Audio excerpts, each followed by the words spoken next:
Hello, Cho. Let's start this question. So this question say, a flywheel is making 60 rotation per minute.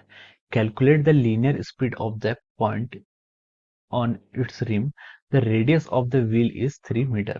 तो देखिए question में उसने बोला है कि एक फ्लाई व्हील है जो आपका 60 रोटेशन पर मिनट बना रहा है और हमें बताना है कि लीनियर स्पीड बतानी है उसकी at the point on its rim the radius of the wheel is 3 metre. ठीक है, तो हम उसकी लीनियर स्पीड बतानी है. ठीक है, तो चलिए अब हम इस क्वेश्चन को सॉल्व करते हैं. ठीक है, तो देखिए इस क्वेश्चन का जो आपका की कॉन्सेप्ट है, इस क्वेश्चन का जो आपका की कॉन्सेप्ट है, यहाँ पर हमें क्या करना है, यहाँ पर हमें लीनियर स्पीड बतानी है. ठीक है, तो हम इसको लिख लेते हैं की कॉन्सेप्ट में आपको लीनियर स्पीड बतानी है. Linear speed is the key concept of this question. तो देखिए अब उसने बोला है कि एक फ्लाईव्हील क्या कर रहा है, इज मेकिंग 60 रोटेशन पर मिनट. ठीक है, यानी कि वो एक मिनट में आपके 60 रोटेशन बना रहा है. 60 रोटेशन मतलब आपका 60 रिवॉल्यूशन कर रहा है. ठीक है, एक मिनट में 60 रिवॉल्यूशन कर रहा है, इसका मतलब सर वो 60 सेकंड में आपके 60 रिवॉल्यूशन कर रहा होगा. रिवॉल्यूशन और रोटेशन एक ही चीज है. ठीक है, तो 60 रिवॉल्यूशन कर रहा होगा, तो सर इसका मतलब वो एक सेकंड में आपका एक रिवॉल्यूशन कर रहा है.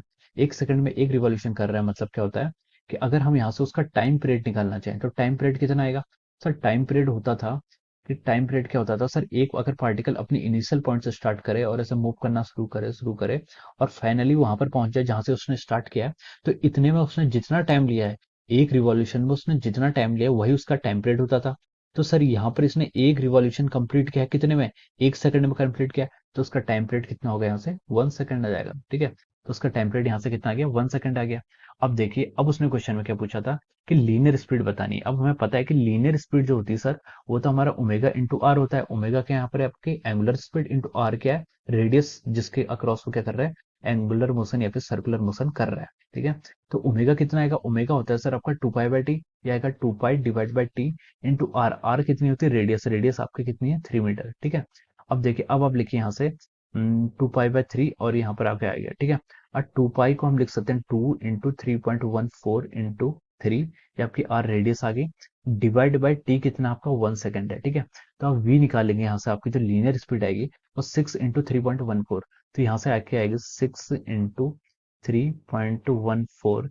इसको आप लिख सकते हैं कितना, 18.84 मीटर पर सेकंड. तो ये क्या आ गया आपका, इसका लीनियर स्पीड आ गया.